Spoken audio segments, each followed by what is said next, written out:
Mura at madaling lutuin, tamang-tama sa maulang panahon. Yan. Meron po tayong patola dito, no? Patola, sardinas, noodles.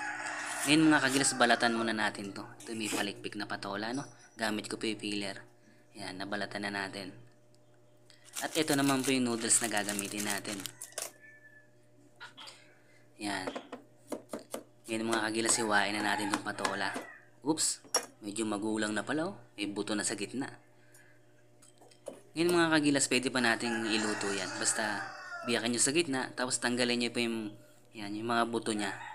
Yan po kasi pag sinama natin makunat-kunat yan. Parang ano yan, parang panghilod, no? Pag niluto.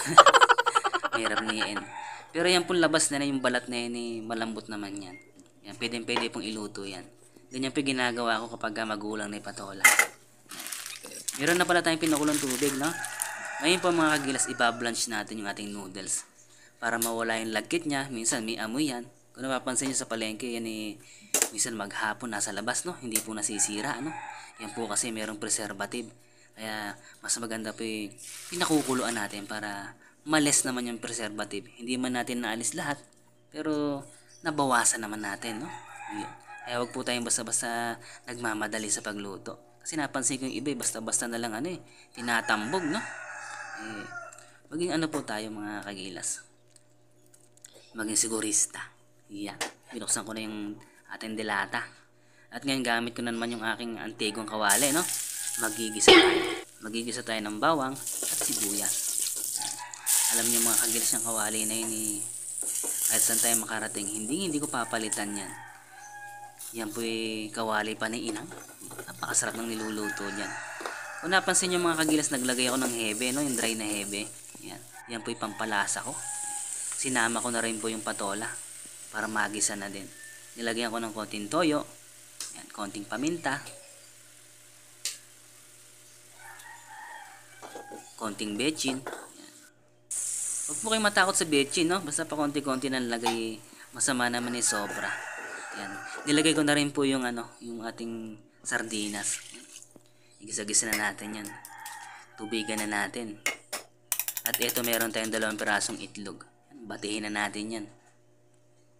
Ngayon mga kagilas, habang di pa kumukulo masyado yung tubig natin, isama na natin yung noodles para dahil yung patola naman po yung mabilis maluto. Yan, timplahan na natin. Toyo, oyster. Yan. Nahulaan nyo na ba mga kagilas kung ano yung lulutuin natin? Yun. Meron po tayong cornstarch, no? Lalaputan natin. Yan, kapag medyo malapot yan. Lagyan na rin po natin ng itlog. Yan, naku po, sarap. Patayin na po natin yung apoy. Yan. Bali, loaming no? Loaming patola sa sardinas, low budget. Binudburan pa nga ng fried garlic. Naku, paano mga kagilas? Hindi pwedeng hindi natin titikman yan. Kabango po. At syempre kapag lumi, hindi pwedeng walang sausawan. Kailangan may sibuyas, kalamansi, sili tayo, no? Saka toyo. Yan. Para habang sumusubo tayo suwabe.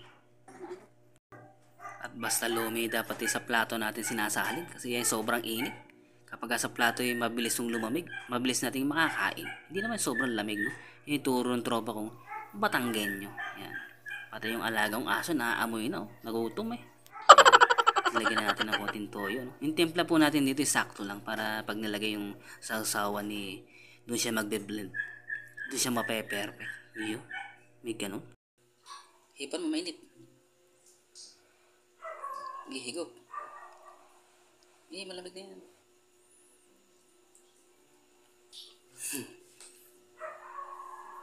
Ang lasa. Sarap. Ha? Sarap?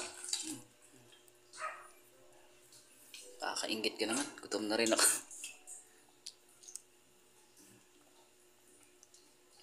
Gihigop. Uy. Ganda ng background mo. Kaibigan mo ito ko. Ito. Gusto mo sili? Mahina ka pala sa sili, no? Ano, okay?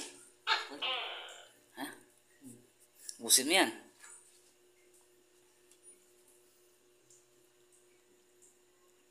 Ayun, no? Tama na, gutom na ako. Maingit ako. Mga kagilas, huwag naman po kayong mahiyang mag-like and share ng ating video, no? Libre lang naman po yan. Para naman po inyong kagilas umusad-usad kahit konti. Yan. Thanks for watching.